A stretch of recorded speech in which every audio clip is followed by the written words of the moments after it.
ایمان غلامی.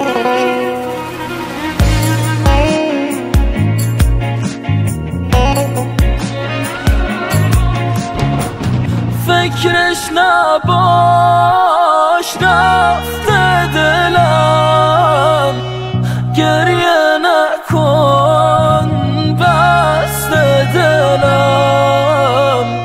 تو که میدونی تو رو به بازی میگیره، هنوزم که هنوزه بسته دلم.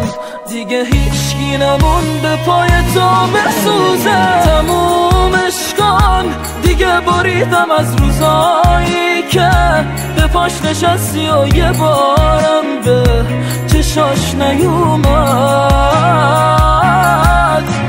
چقدر ساده زد و شکست و رفت، همونی که میگفت عزیزمی همه حرفاش دروغ از آن در اومد.